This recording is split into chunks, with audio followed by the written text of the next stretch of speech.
Une crise ne dure qu'une semaine, un mois, 3 mois. Mais un an, ce n'est plus une crise, c'est un système.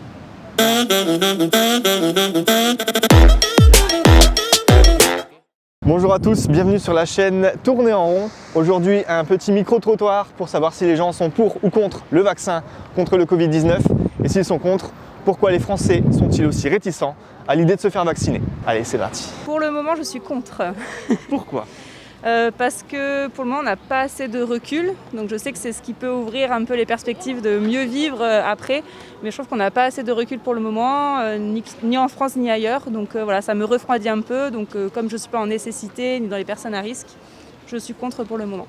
Moi, je suis plutôt favorable. Oui, je suis favorable. Je pense qu'il n'y a pas, pour s'en sortir, il n'y a pas d'autre solution. Donc, bon, peut-être qu'il y a des incertitudes, mais il y a une époque où il faut prendre des risques. Franchement, 50-50. Donc, je ne peux pas dire pour ni contre. Pourquoi? Pour, parce qu'en fait, il y a des cas en urgence où il faut vraiment les sauver. Et ça, donc, on est obligé. Contre, parce qu'il y a quelque chose qu'on ne connaît pas. Ou quand est-ce qu'il était préparé, ou est-ce qu'il est préparé, qui a préparé, les étapes de préparation, on ne connaît rien du tout sur le vaccin. Donc, personnellement, je ne peux pas, demain, quelqu'un vient me dire « ouais, on fait un vaccin », je le fais, je ne le ferai pas. Je suis pour le vaccin. Pourquoi? Pourquoi? Parce que je veux me protéger et protéger les autres. D'accord. Voilà. Donc si on vous dit il faut vous faire vacciner, vous vous ferez vacciner Tout de suite. tout de suite? Ah oui, on va prendre rendez-vous et puis on va le faire. Alors, je suis complètement contre. Pourquoi? Parce que je trouve ça ridicule, quelque chose. C'est un virus qui est arrivé il y a 1 an.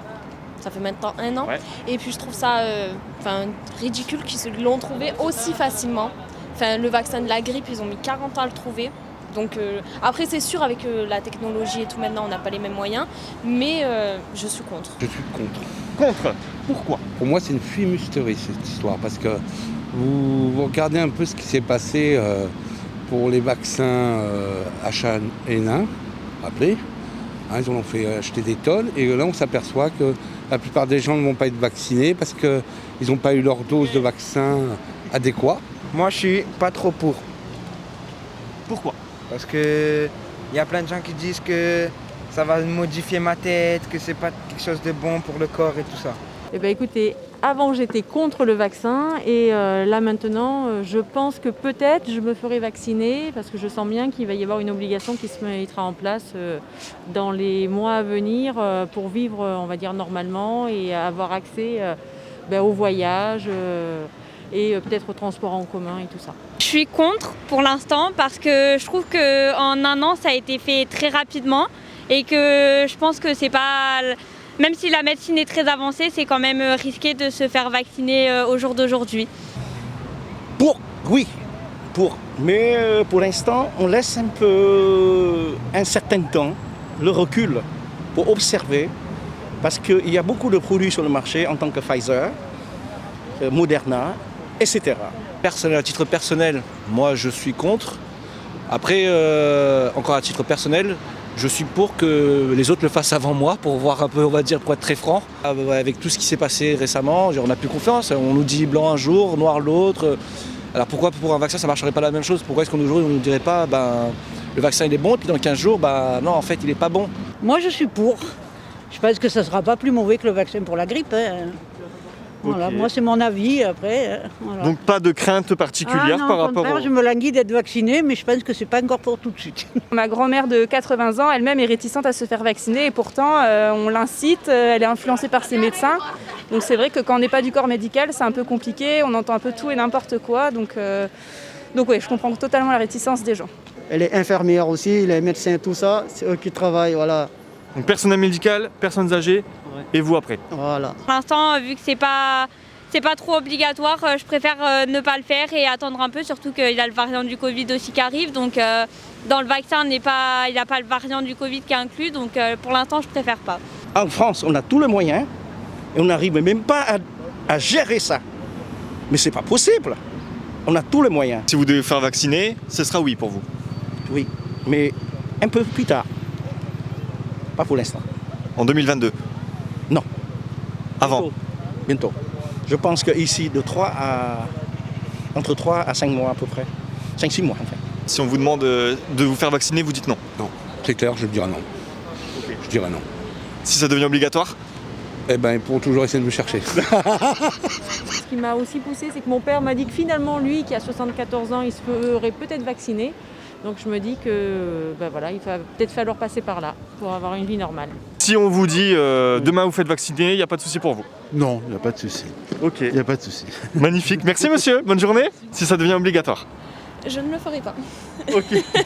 J'ai une entreprise de lavage juste en bas. Donc même les clients, les contacts avec les clients. Avant, ils étaient souriants, ils étaient voilà, on rigole et tout ça. Maintenant, ils sont crispés un peu, ils sont pas à l'aise, on va dire. Et ils vont un peu nous obliger, c'est-à-dire que demain, si on n'aura pas ce passeport de vaccin, eh ben, on ne pourra pas rentrer dans les restaurants, on ne pourra pas manger avec sa femme au restaurant, on ne pourra pas aller au cinéma. Donc inconsciemment, vous êtes exclus de la société, donc inconsciemment, ils vont nous obliger. Donc ça pourrait être aussi la troisième cas de figure dans lequel je le fasse, je n'ai pas envie d'être mis hors société. Est-ce qu'actuellement vous voyez votre famille ou des amis sans crainte? Non, on voit personne. Non, on n'est même pas dans notre région encore. D'accord. On n'est pas remonté depuis presque un an. J'espère qu'on va en finir et qu'on va pouvoir tous encore vivre ensemble. Mais bon, je comprends quand même les restrictions qui sont en place. Il faut se protéger, il faut faire attention. Mais bon, voilà, on espère voir le bout. Et qu'est-ce qui vous manque le plus par rapport à votre vie d'avant? Voyager. Boire un café en terrasse, se déplacer, voilà. C'est compliqué, je sais pas, l'espoir, faut aller chercher loin en ce moment. Après, on est obligé d'avoir de l'espoir si on n'avance pas, mais de messages, je l'ai l'espoir dans le cœur, mais de là à diffuser un message d'espoir, ça va être compliqué.